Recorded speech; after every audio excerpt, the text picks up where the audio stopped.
Panteón Urbano, el podcast.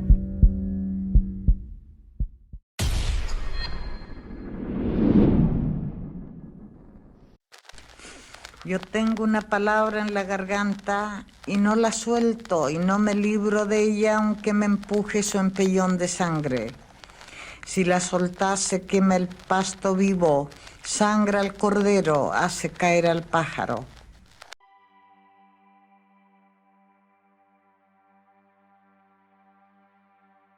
Sean todos bienvenidos a un nuevo capítulo del que hemos denominado Panteón Urbano, el podcast. El día de hoy estamos regrabando este capítulo, el número 7. Tuvimos unos pequeños percances en la primera grabación, pero se los queríamos comentar porque es parte de esto también, es parte de lo que hacemos. El día de hoy es un capítulo de aniversario muy especial. Tenemos a un invitado de lujo en esta ocasión y el capítulo lo hemos denominado como Travesía Espiritual, la desconocida senda de Gabriela Mistral, con nuestro ya a esta altura amigo Breno Donoso Betanzo. Bienvenido, Breno, muchas gracias. Gracias a ustedes. Y como ustedes decían, bueno, estos percances que tuvimos le dan su halo de no sé qué, su halo de misterio. Todo lo que cuesta igual tiene ahí su añadidura. Así que bien la voluntad de ustedes como para que volvamos a hacer esta conversación. Muchas gracias, Breno. Sí, ha sido bien lindo todo lo que lo han marcado y bien misterioso el poder concretar este capítulo.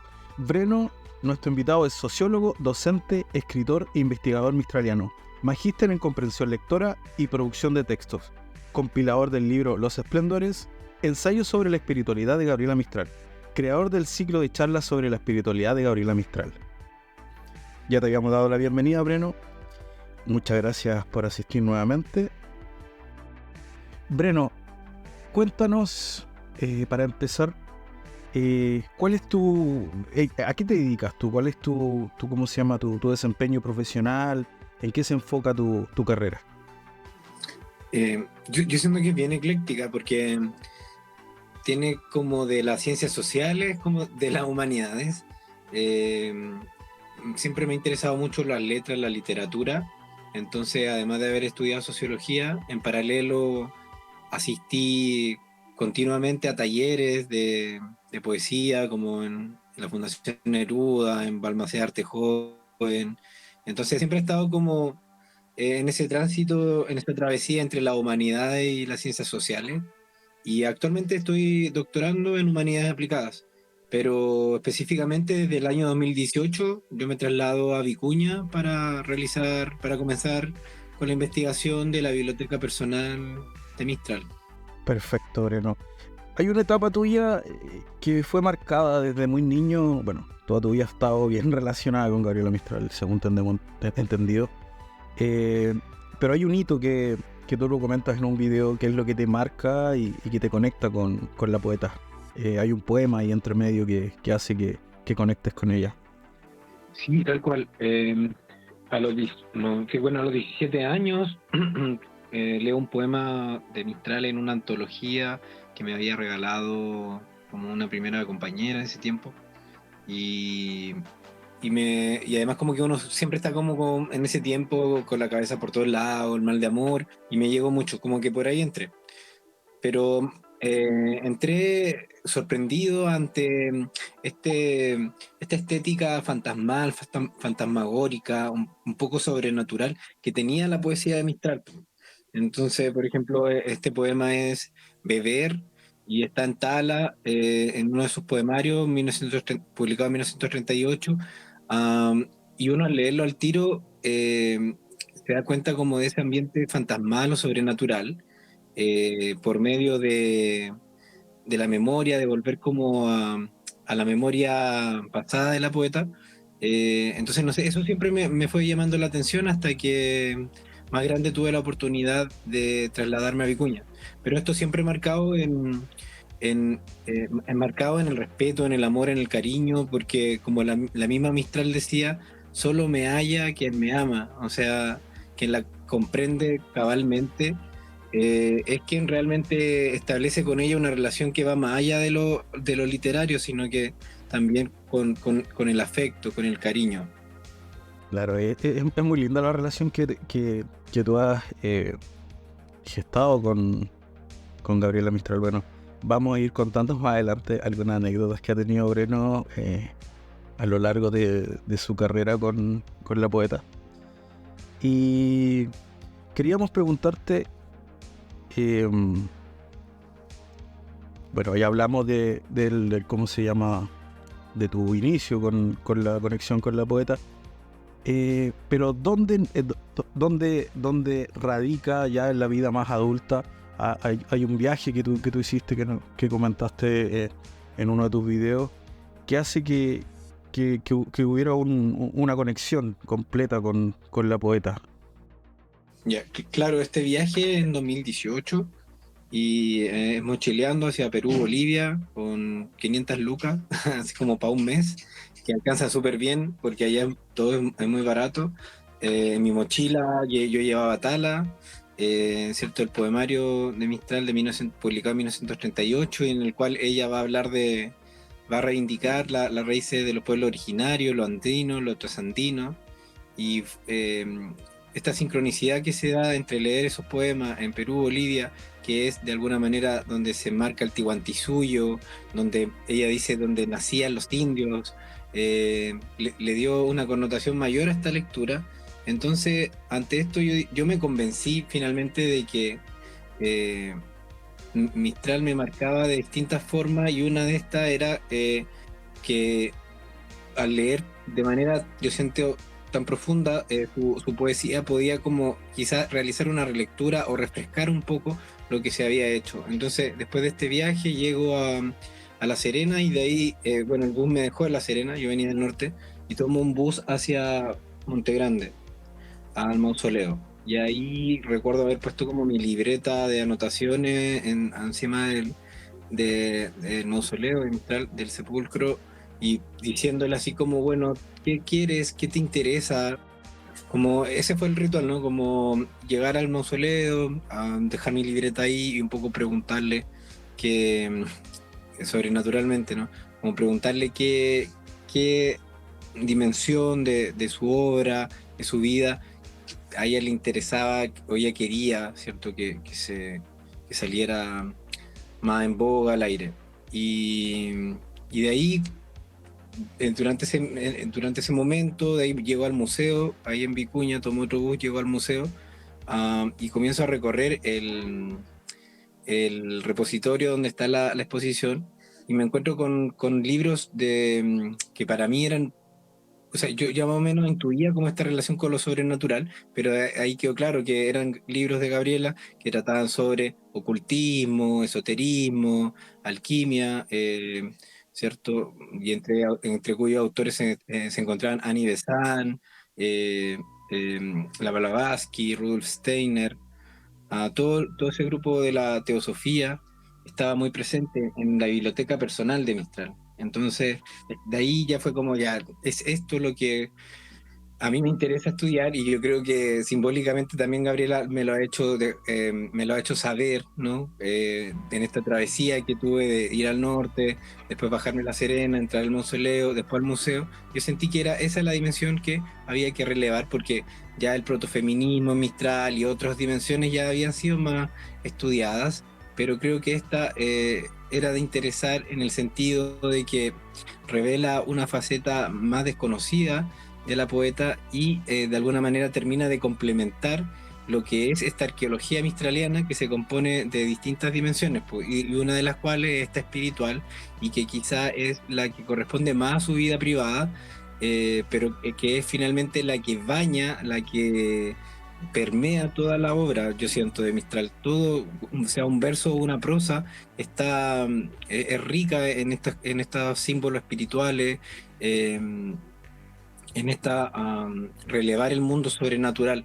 Y con esto, para hacer como el tiro la distinción, no era que Mistral fuera como hablando o citando a Blavatsky, a Rudolf Steiner, sino que ella los leía en privado, recogía algunas cosas de ese pensamiento y lo llevaba como a la práctica, a su escritura, pero ya transformado, ya mistralizado, ¿no? O sea, ella siempre hace ese ejercicio de mistralizar las cosas, no no es una citadora como intelectual, literal de lo que dice alguien, sino que es más bien, ella saca distintos componentes, ingredientes y va construyendo su poética. Claro, sí, hablábamos, bueno, en la anterior oportunidad de la génesis del interés por la espiritualidad de Gabriela Mistral, de cómo nace su poesía también, su vinculación a su primera infancia con lo que es la literatura también, que es parte también de la naturaleza. Tú cuentas tú cuentas y hablas de que la primera biblioteca de Gabriela Mistral fue la naturaleza. Ella era de un origen bastante humilde, y no tenía acceso a libros físicos. Entonces yo creo que por ahí parte un poco el interés, de una búsqueda personal, más que como tú dices, citar a ciertos autores o encasillarse en alguna corriente religiosa. Dicho esto, queríamos hablar un poco de la cercanía con la teosofía, su vinculación también un poco acercándose a la Orden Rosacruz y a la masonería. Hubo un personaje muy importante acá en la región de Coquimbo que fue fundamental en sus primeros años, en ayuda, para concretar un poco esto. Un personaje bastante connotado en la región, que fue Bernardo Sandón también. ¿Nos podrías contar un poquito acerca de esto? Sí, el bueno de Osandón. El bueno de Osandón fundamental porque le abre la biblioteca de la logia masona en La Serena a Mistral, y como tú bien decías, provenía de una humilde, sencilla, aunque siempre estuvo vinculada con lo cultural, lo educacional, ¿no? Hay que recordar que su hermana, Emelina Molina, era maestra, su padre también era maestro, entonces capital cultural la poeta tenía, o había algo, y además, según la investigación que yo he ahondado sobre las bibliotecas a las que tuvo acceso, una de las bibliotecas se encontraba en un fundo allá en Monte Grande, en Cochihuás, hacia Cochihuás, que era de unos hacendados, y que también le abrían su biblioteca a la joven Lucila, para que ella estudiara. Entonces, al menos eso siempre tuvo, y eso es fundamental, por eso ese amor por los libros. Como autodidacta, los libros, la biblioteca eran fundamentales. Y más fundamental que eso, como tú bien dices, la naturaleza como su primera biblioteca. Eh, y todo, entonces todo eso como en síntesis, uno como que es fácil inmediatamente vincularlo con lo teosófico, lo masónico, porque de alguna manera esos son los valores de que hablan estos grupos, en cuanto que la espiritualidad trasciende un dogma, y que por lo mismo la espiritualidad debería ser considerada para la vida como un componente fundamental, eh, para socializar, para enseñar, para crear. Entonces, de alguna manera van sintonizando los pensamientos de Mistral con estos grupos, pero nunca, al igual que con lo religioso, nunca se casa definitivamente con uno de estos grupos, o sea, permanece un tiempo, simpatiza con los teósofos, con los masones, pero de ahí ella como que sigue su camino, es como comprende cómo funcionan y después sigue de largo, y ella sigue como en a su propio estilo. Pero Bernardo Sandón, volviendo a él, es fundamental, uno, porque le permite que Gabriela publique en el Coquimbano, en el diario que tenía, del cual era director y editor, Bernardo Sandón, le abre la biblioteca. Entonces es fundamental como guía, a falta de profesores, a falta de maestros, este hombre venerable, ¿cómo se llama?, la ayuda, y es rescatable, porque la otra perspectiva era que los hombres boicoteaban a Mistral en su tiempo, porque no concibían que una mujer escribiera, y menos que escribiera de la manera que lo hacía Mistral, que era de manera alzada. O sea, Mistral era polémica, ¿no? En el artículo de 1906, publicado en La Voz del Elqui, va a abogar por la instrucción de la mujer, no de una manera sutil. Entonces, lo que hace Bernardo Sandón es atreverse a, de alguna manera, apoyar a Mistral, rompiendo con ese vínculo patriarcal que solamente hacía que los hombres pudieran escalar en lo intelectual, en lo literario, y Mistral de ahí de alguna manera se escabulle y puede como también realizarse. Pero no solamente es Bernardo Sandón, él es parte fundamental, pero también hay otras personajes que van a estar constantemente ayudando a Mistral. Por eso es lo interesante de Mistral, que hay como un grupo siempre que la apoyó y otro grupo que siempre trató de boicotearla. Claro, no había medias tintas. No había medias tintas quizá en la relación con todo lo que estaba viviendo Gabriela en esa época. Hay una arista importante que ¿cómo se llama?, que destacar de Gabriela, su cercanía y su interés desde muy chica a la docencia. Bueno, tú comentabas que estaba ligado familiarmente a eso.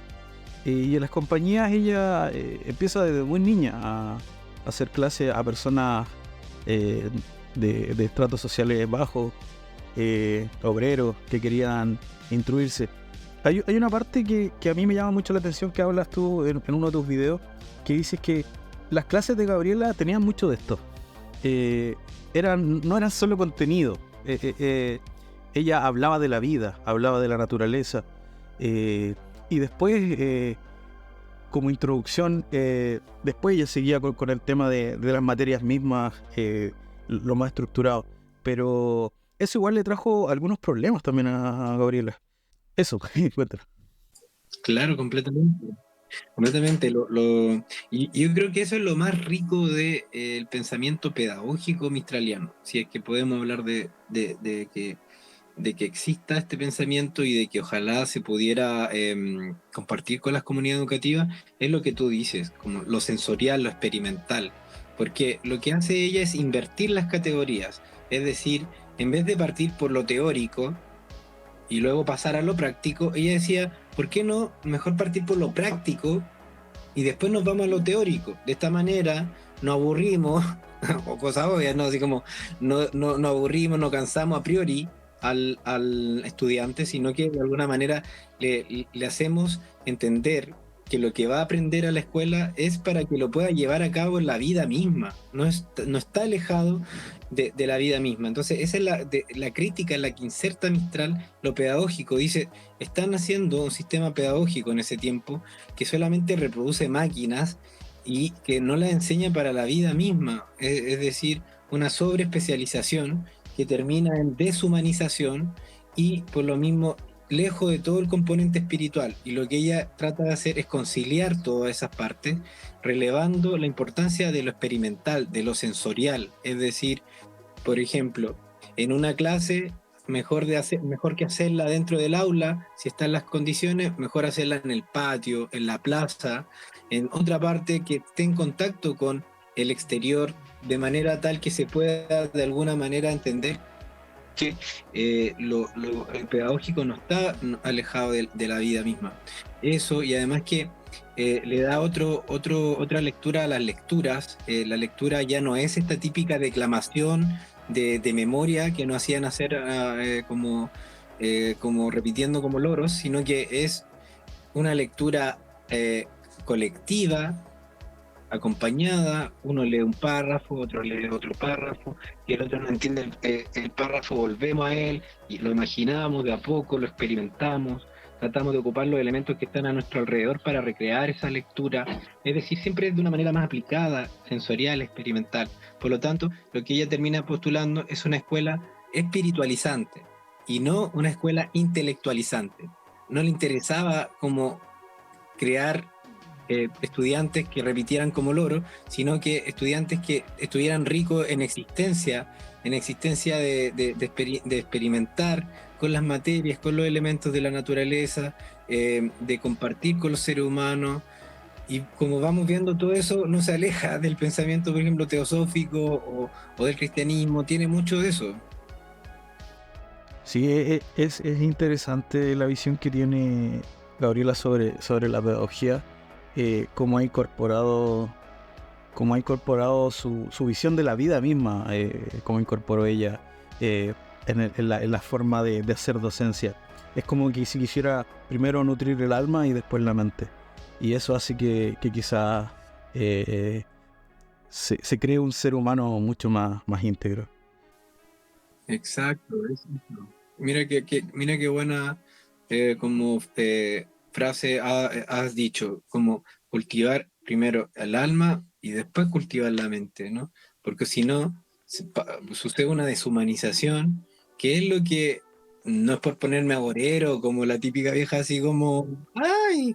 Como en nuestros tiempos, no, para nada, pero ¿qué pasa ahora? A mí me toca hacer clases en la universidad y me encuentro con estudiantes que parecieran cyborg, o sea, me da lata decirlo, pero es verdad, ¿cachai? Funcionan así como maquinitas, y hay como una cosa desalmada, un factor Autómatas. deshumanizante, autómatas, ¿cachai? Que yo digo, pero ¿cómo? O sea, ¿cómo qué? Entonces ahí más que la volada intelectual o de filosófica, lo que sirve es lo espiritual. Porque lo espiritual se adopta de manera práctica, de manera aplicada. Por ejemplo, para Mistral lo espiritual tenía que ver con el buen vivir, es decir, ojalá mantener una buena alimentación, hacer ejercicio físico, orar, rezar, cultivar el espíritu, eh, ser respetuoso con los demás, con el entorno, con uno mismo.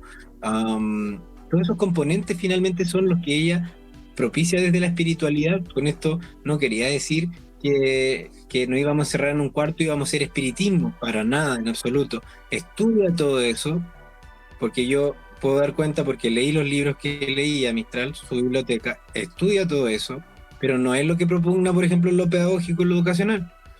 Lo que propugna es que sea una escuela espiritualizante en cuanto pueda devolver cosas tan simples como la alegría, la voluntad, el respeto, cosas que son el ingrediente fundamental para empezar el proceso pedagógico, si no, se fracasa.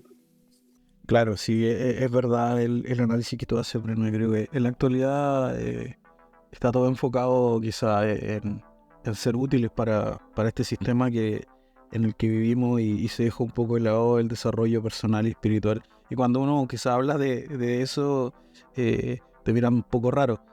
Pero es importante hablar de esta parte. No me gusta mucho el concepto oculto porque es algo desconocido quizás, pero Gabriela era parte de su vida, su obra también está plasmada, esta parte espiritual de ella, y creo que, como hacíamos un análisis anteriormente en la otra grabación, entender esta parte de Gabriela ayuda mucho a comprender su obra literaria. Y dicho esto, también queríamos hablar de un poco de, como denominarlo, de la identidad errada un poco que hay sobre ella. El entorno de Gabriela siempre ha estado rodeado de mucha polémica. Actualmente sigue haciendo polémica y cae un poco en el cagüín con algunas publicaciones que se han hecho sobre su persona. Pero en su época fue una persona bien rupturista. Ella viajó mucho, salió de Chile porque quizás no se sentía conforme o quizás no podría ser ella en todo su esplendor en una sociedad tan conservadora como la chilena.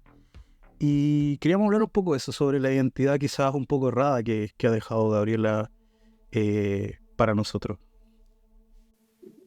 Sí, o sea, ella no dejó esa configuración, pues, sino que fuimos nosotros los que la configuramos mal. O sea, y no nosotros, sino que fue el poder.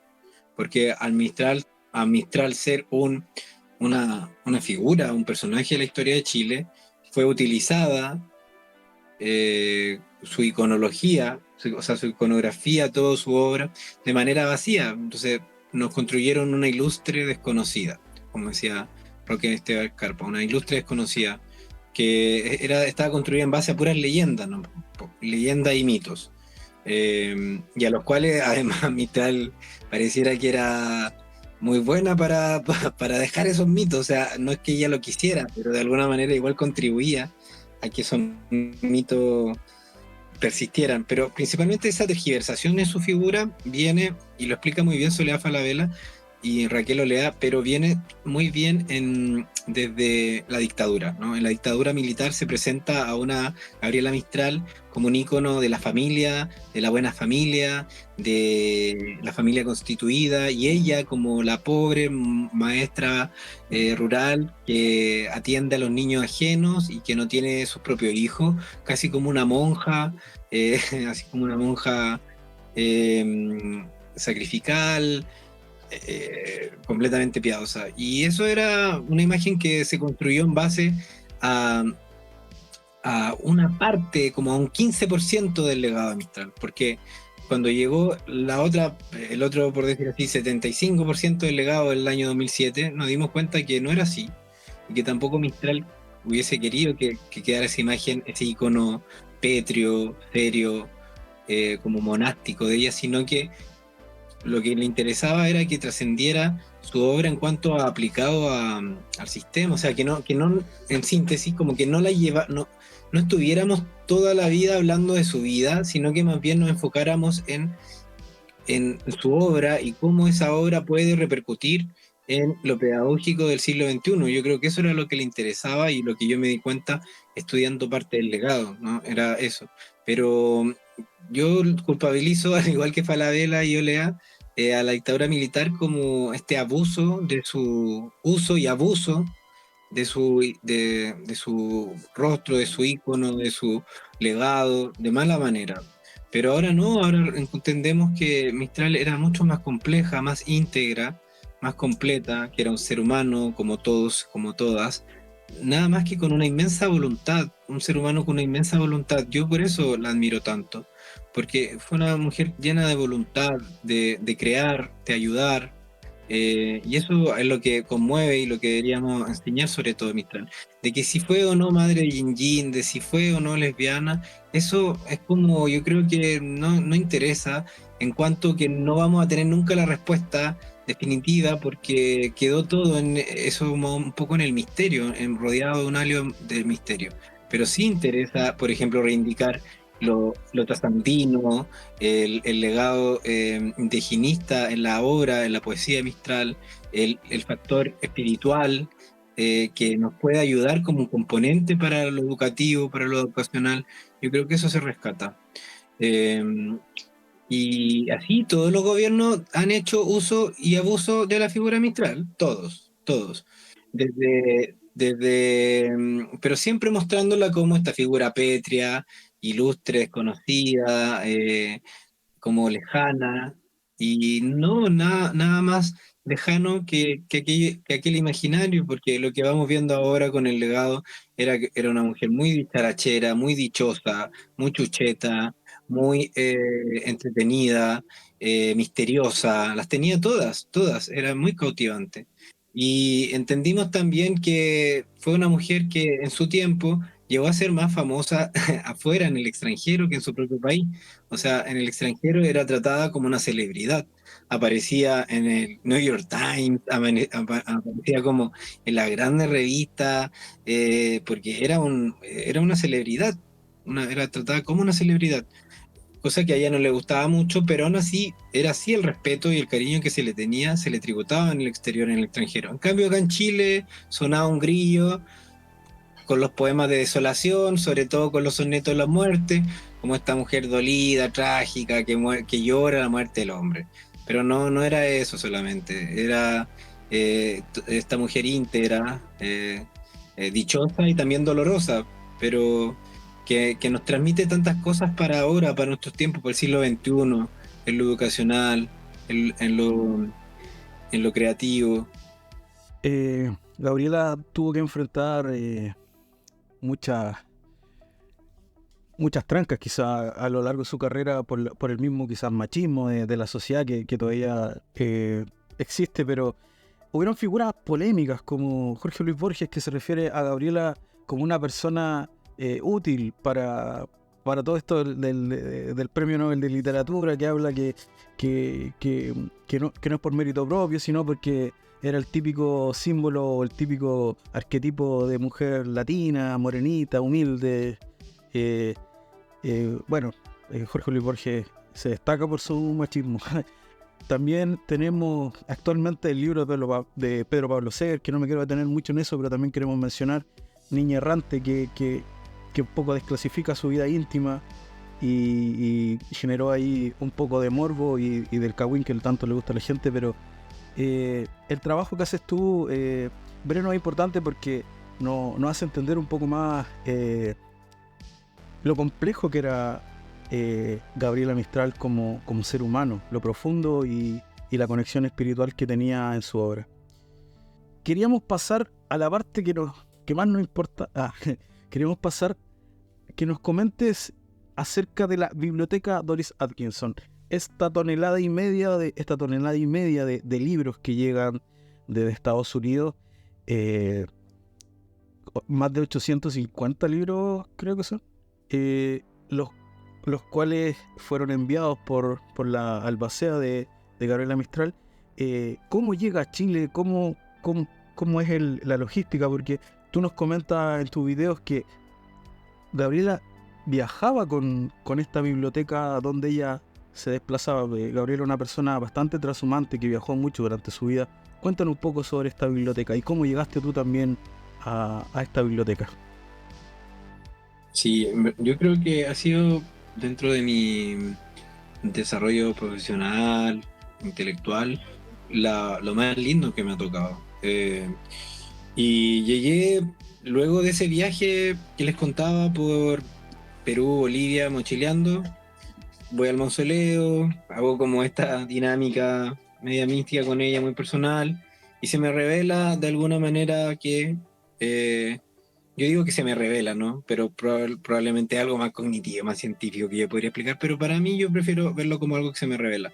Se me revela la importancia de esta dimensión espiritual y se concretiza con que en el Museo Gabriela Mistral de Vicuña, en la biblioteca, están actualmente más de 850 libros que componen el fondo Doris Atkinson, que pertenece a la colección de la biblioteca personal de Mistral. Libros que ella andaba trayendo desde el año 1938 en baúles a todos los lugares donde se trasladaba como su biblioteca.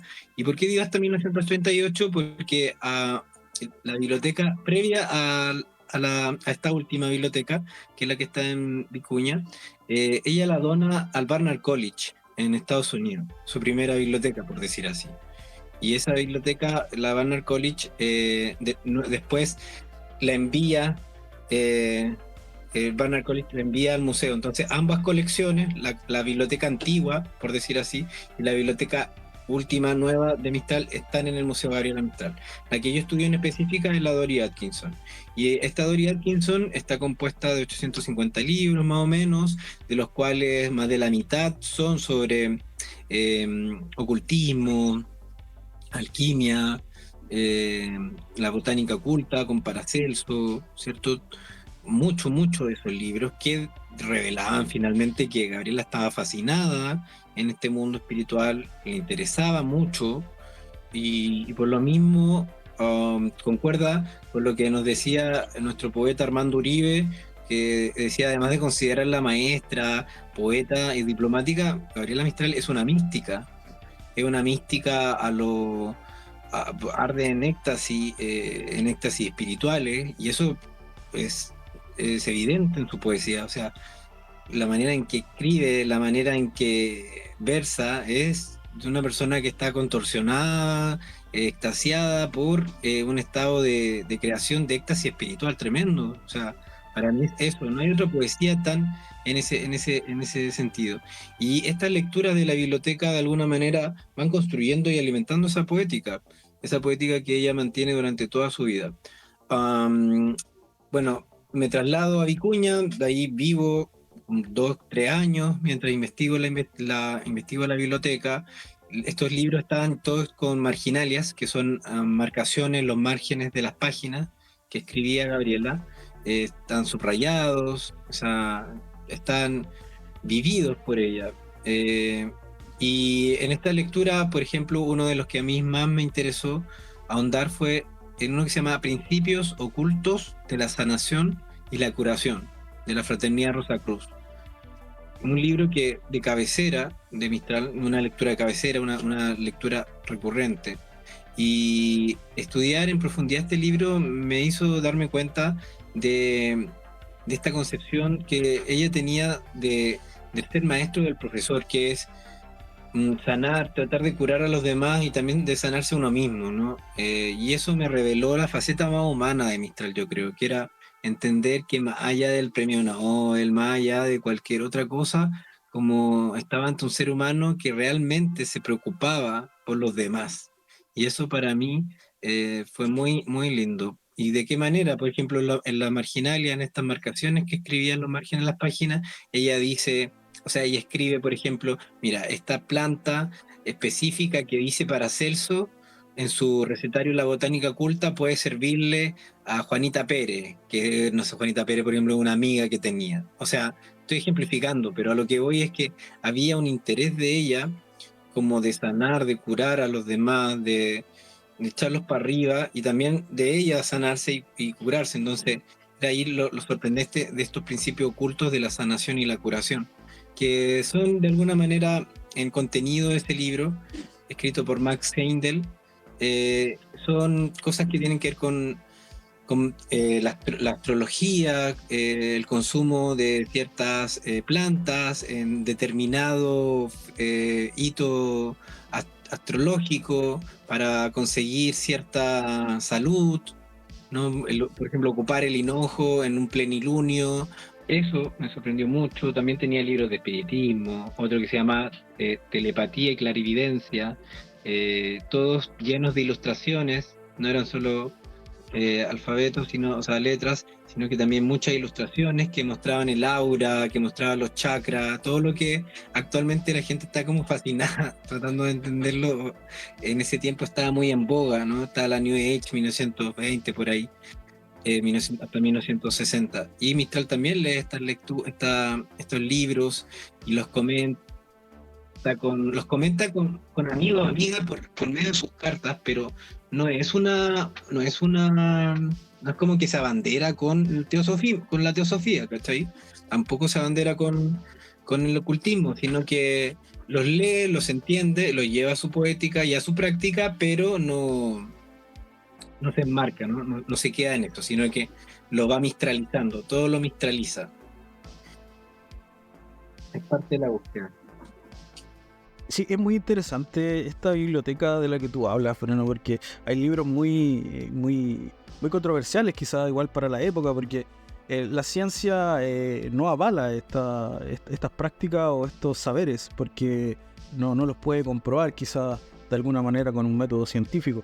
Tenemos a Paracelso, que es el padre de la toxicología, un alquimista bastante connotado e importante. Tenemos también el libro del Popol Vuh, que habla mucho de este mito quiche, buscando también un poco la ancestralidad. Y como análisis, pareciera que esta figura rupturista estuvo presente toda la vida con Gabriela Mistral, porque quizá en una época podría haber sido denominada bruja.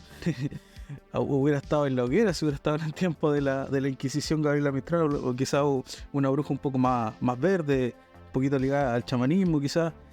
Es interesante ¿cómo se llama? Esta biblioteca que tú desglosas un poco. Y hay otra cosa que igual me llama un poco la atención, que tú mencionas, que estos libros están empapados de ella, de su ser.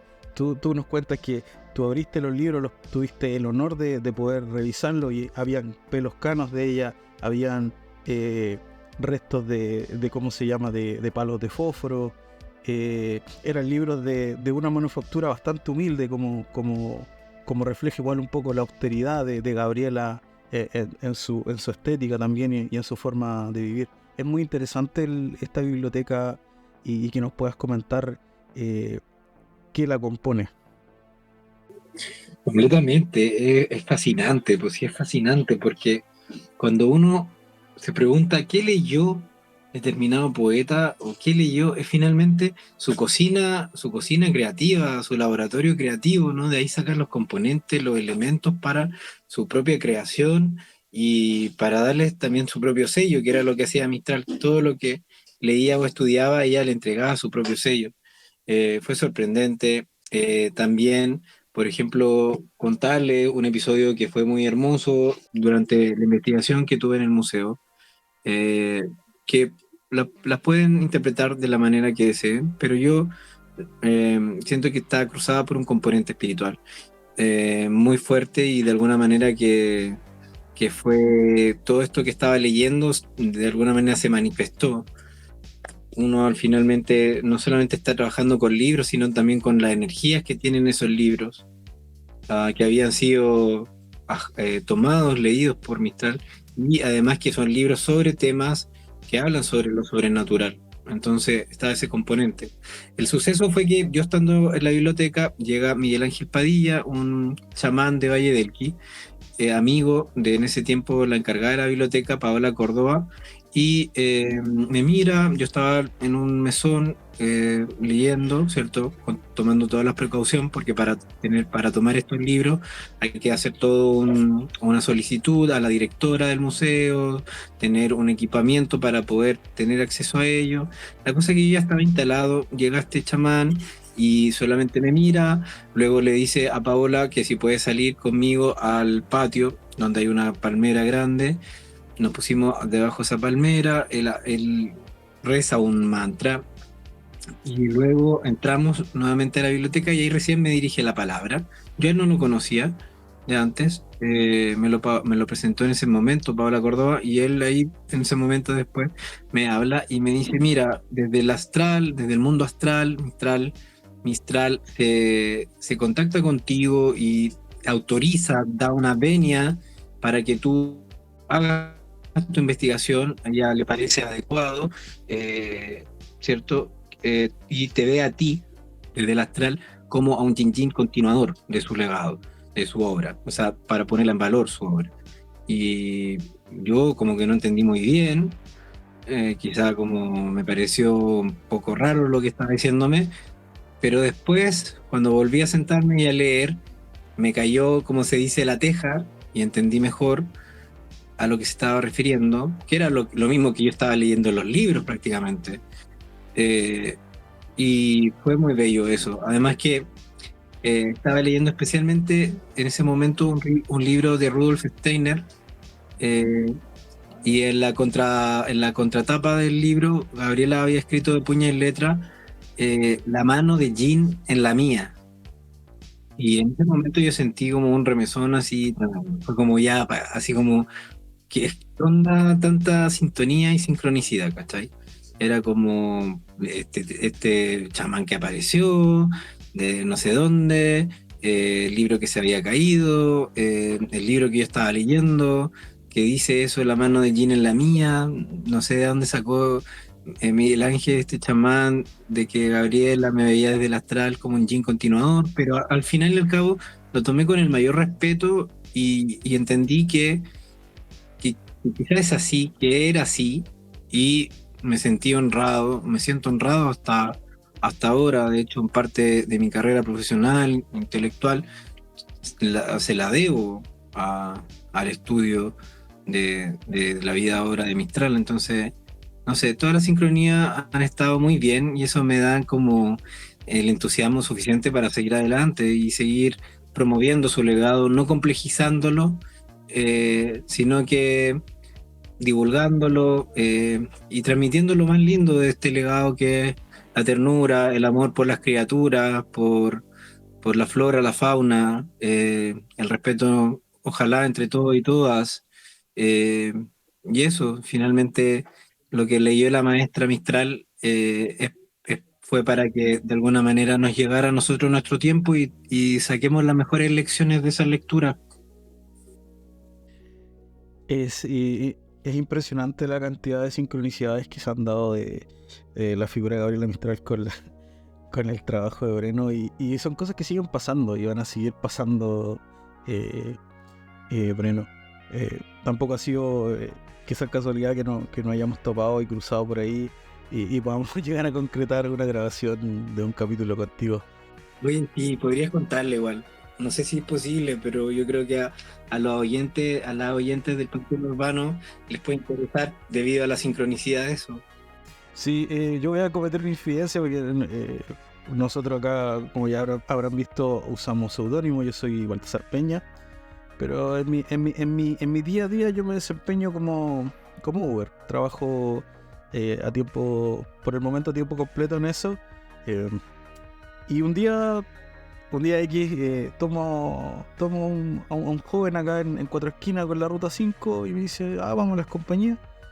Y era nuestro amigo Breno Donoso y nos pusimos a hablar de su trabajo. Yo le comenté de manera igual un poco infidente que teníamos un canal de YouTube, que hacíamos un podcast, y se empezaron a ver las cosas y empezamos a hablar.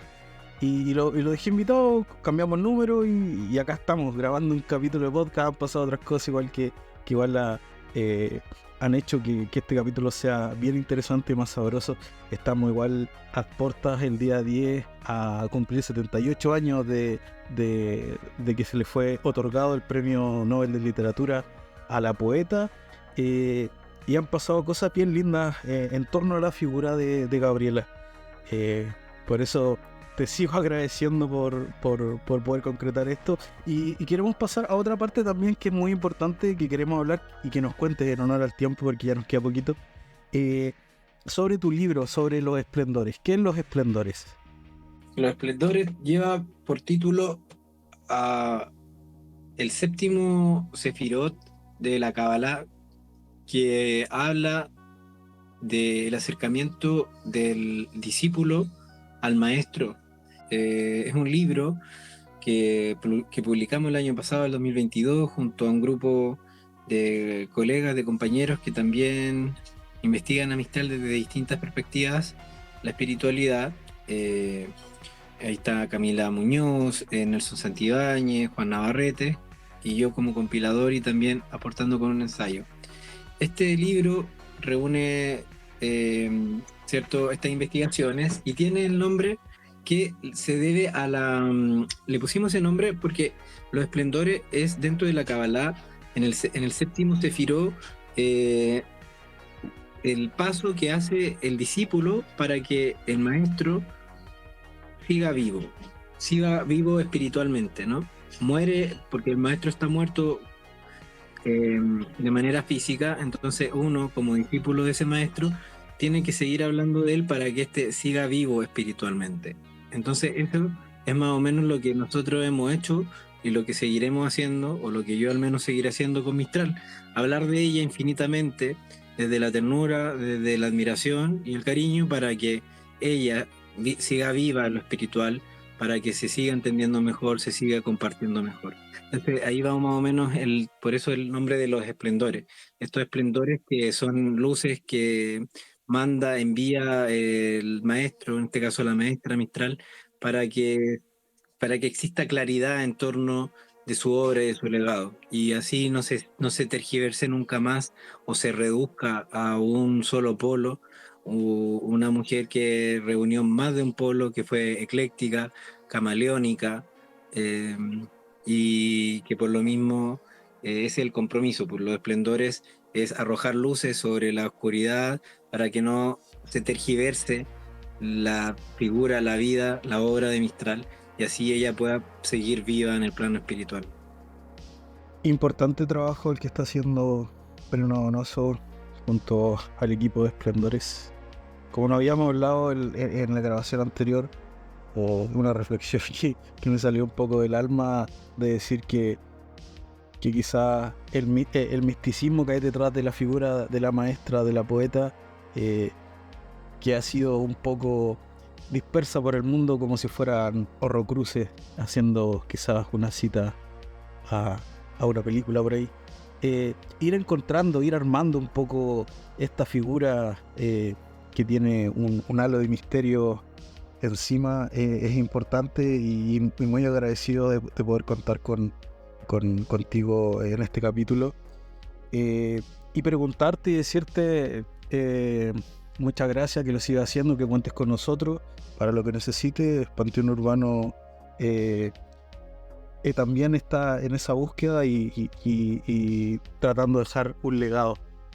Y lo último, preguntarte, y que lo hago con todos los invitados, que ya una escapada de tarro, pero ya es parte de este programa.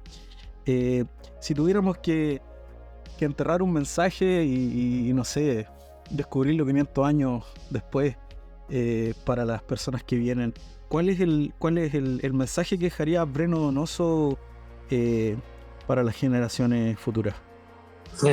Me encanta.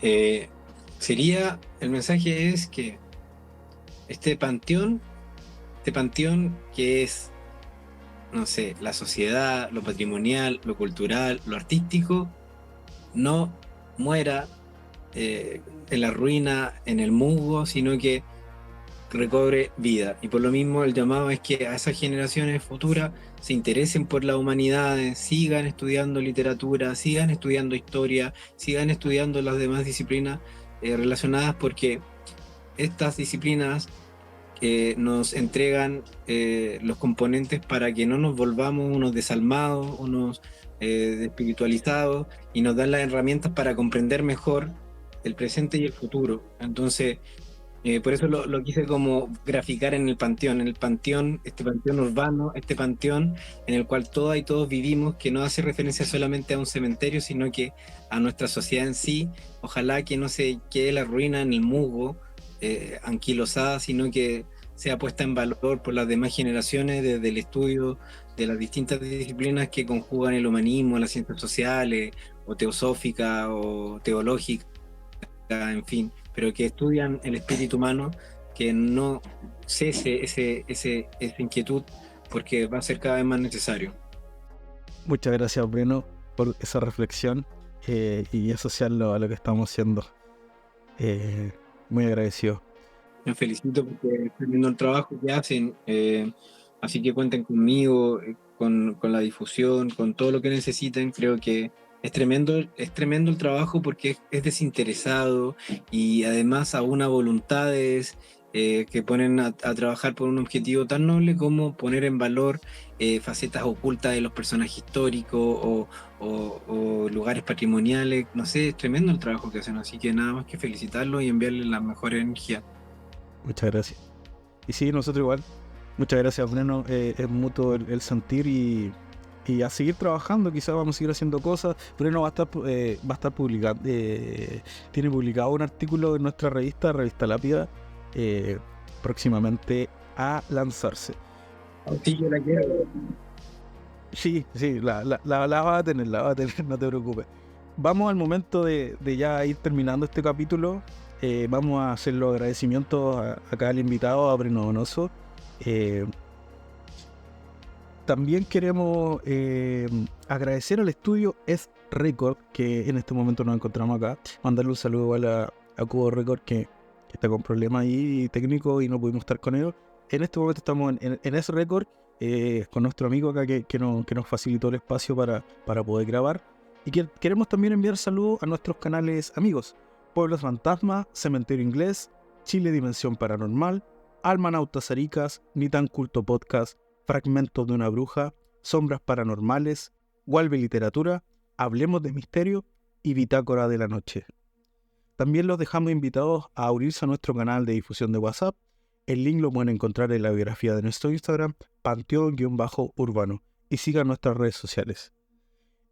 Como spoiler, también tenemos sobre nuestro próximo video un caso de Crónica Roja ocurrido en los años 2000 en las compañías.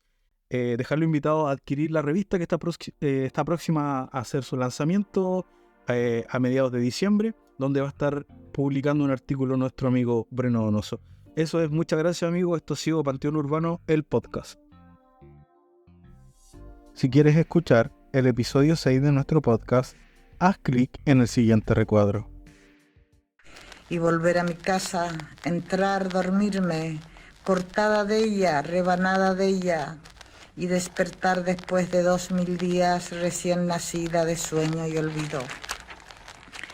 Sin saber más que tuve una palabra de yodo y piedra lumbre entre los labios, ni saber acordarme de una noche, de una morada en país extranjero, de la celada y el rayo a la puerta, y de mi carne marchando sin su alma.